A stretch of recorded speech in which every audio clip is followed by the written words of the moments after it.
Ramazan ayında onun hazırlıq prosesləri və s. bilirsiniz, gecə deyək evə gəlirdi. Sübh azanlacan, yəni imsaka kimi də belə deyək, Ramazan ayında bu.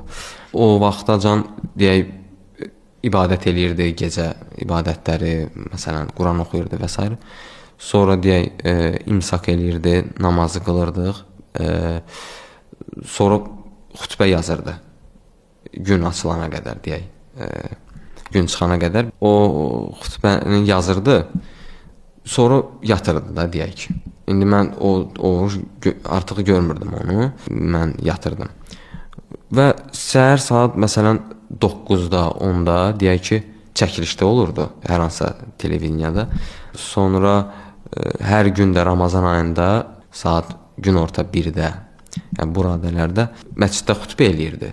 Sonra olurdu ki, bir başqa çəkilişə gedirdi. Axşam da iftara gedirdi.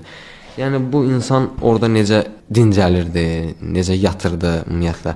Sırf maddi qanunlarla yəni məsələyə yanaşsaq, yəni bu qeyri-mümkündür.